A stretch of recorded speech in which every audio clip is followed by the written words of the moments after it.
Amaravati R5 zone లబ్ధిదారుల అంశంలో AP సర్కార్ కీలక నిర్ణయం తీసుకుంది. విజయవాడ, గుంటూరు వాసులకు R5 జోన్లో ఇల్లు కేటాయిస్తూ గత సర్కార్ తీసుకున్న నిర్ణయాన్ని ఏపీ సర్కార్ పునర్సమీక్షించింది. లబ్ధిదారులకు వాళ్ల ప్రాంతాల్లోనే ఇల్లు కేటాయించాలని కలెక్టర్లను చంద్రబాబు ఆదేశించారు. త్వరితగతిన ఇల్లు కేటాయింపు పూర్తి చేయాలని కలెక్టర్లను ఆయన ఆదేశించారు. చంద్రబాబు ఆదేశంతో R5 జోన్ వివాదానికి తెరపడినట్లయింది. రాజధానిలోని R5 జోన్లో ఇళ్ల స్థలాలు పొందిన లబ్ధిదారులకు వారి సొంత ప్రాంతాల్లోనే ఇళ్ల స్థలాలు ఇవ్వాలని, అవసరమైతే వారికి టిడ్కో ఇళ్లలాగా నిర్మించి ఇవ్వాలని ఏపీ సర్కార్ నిర్ణయించింది.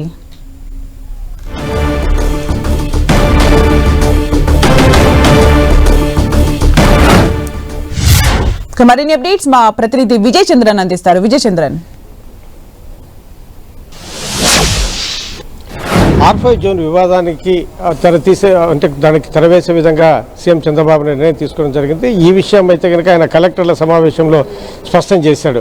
R5 జోన్లో ఎవరైతే లబ్ధిదారులు ఉన్నారో వారికి అందరికి కూడాను ఆయా ప్రాంతాల్లో వారైతే ఎక్కడ నివాసం ఉంటున్నారో ఆయా ప్రాంతాల్లో వాళ్ళకి ఇళ్ల స్థలాలు కేటాయించాలి. అవసరమైతే కనుక టిడ్కో తరహా ఇళ్లను వారికి నిర్మించి ఇవ్వాలా, దీనికి ప్రథమ ప్రాధాన్యత వారికి ఇవ్వాలా అని చెప్పేసి చంద్రబాబు నాయుడు కృష్ణా, గుంటూరు జిల్లాకు చెందినటువంటి అధికార యంత్రాంగాన్ని ఆదేశించడం జరిగింది.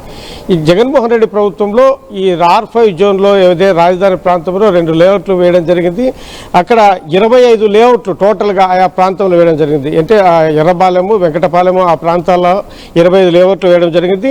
1400 ఎకరాల్లో ఈ లేఅవుట్లు వేయడం ద్వారా 50,793 ప్లాట్లు అంటే లబ్ధిదారులకు అందరూ కూడా సెంటు స్థలాలను అంటే వాళ్ళకి ఇంటి కోసం అని చెప్పేసి పట్టాల పంపిణీ కార్యక్రమం కూడా చేయడం జరిగింది. దానికి సంబంధించి లేఅవుట్లను కూడా పూర్తి చేయడం జరిగింది. దీనికి సంబంధించినటువంటి వ్యవహారంలో ఈ రాజధాని ప్రాంత రైతులు హైకోర్టును ఆశ్రయించడం జరిగింది. ఈ వ్యవహారంలో ఏదైతే మాస్టర్ ప్లాన్ ఏదైతే ఉందో దానిని చెడగొట్టే విధంగా జగన్మోహన్ రెడ్డి సర్కార్ నిర్ణయం తీసుకోవడం జరిగింది.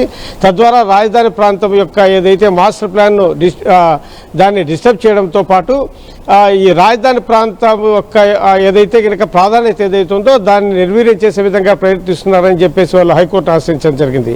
ఆ వ్యవహారం ఇప్పటివరకు కూడా హైకోర్టులో నలుగుతూ ఉంది. అయితే జగన్మోహన్ రెడ్డి సర్కార్ పడిపోయిన తర్వాత చంద్రబాబు నాయుడు సర్కారు ఈ రాజధాని ప్రాంతంలో ఎవరికైతే కనుక లబ్ధిదారులకు R5 జోన్లో ఇవ్వడం జరిగిందో వారి విషయంగా ఆయా ప్రాంతాల్లో వారికి ఇళ్ల స్థలాలు ఇవ్వాలని చెప్పేసి నిర్ణయం తీసుకోవడం జరిగింది. అంతేకాకుండా వారికి టిడ్కో తరహా ఇళ్ళైనా నిర్మించి ఇవ్వాలి, వారికి ప్రథమ ప్రాధాన్యతగా వాళ్ళకు ప్లాట్లను ఇవ్వాలంటే ఇప్పుడు చంద్రబాబు నాయుడు ప్రభుత్వం ఆల్రెడీ పేదలకు 2 సెంట్లు కానీ లేకుంటే 3 సెంట్లు కానీ వాళ్లకు ఇళ్ల స్థలాలు ఇవ్వాలని చెప్పేసి నిర్ణయం తీసుకోవడం జరిగింది. అంటే ఆయా ప్రాంతాలను బట్టి అంటే మున్సిపాలిటీ పరిధిలో అయితేనేమి లేకుంటే ఇంకా రూరల్ ఏరియా పరిధిలో అయితేనేమి ఇట్లా అర్బన్ రూరల్ ఏరియా పరిధిలో దానికి సంబంధించి ఇంకా నిబంధనలు రావాల్సి ఉంది.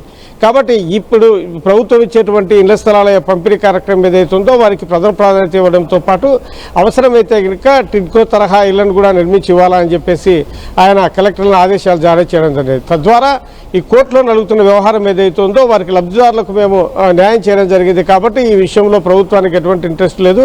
R5 జోన్లో వాళ్ళకి ఇచ్చినటువంటి ఇళ్ల స్థలాలను రద్దు చేస్తున్నామని చెప్పేసి ప్రభుత్వం నుంచి కూడా కోర్టుకు చెప్పే అవకాశం ఉంటుంది. కాబట్టి ఈ నేపథ్యంలో ప్రభుత్వం నిర్ణయం తీసుకుంది. ఈ మేరకు కృష్ణా, గుంటూరు జిల్లాలకు చెందినటువంటి అధికార యంత్రాంగంతో వారికి ఈ విషయం స్పష్టం చేయడం జరిగింది. ఈ కలెక్టర్లను కూడా ఆ దిశగా ముందుకు అడుగులు వేయాలని చెప్పేసి ఆయన ఆదేశాలు కూడా జారీ చేయడం జరిగింది. Thank you Vijay Chandran for the updates.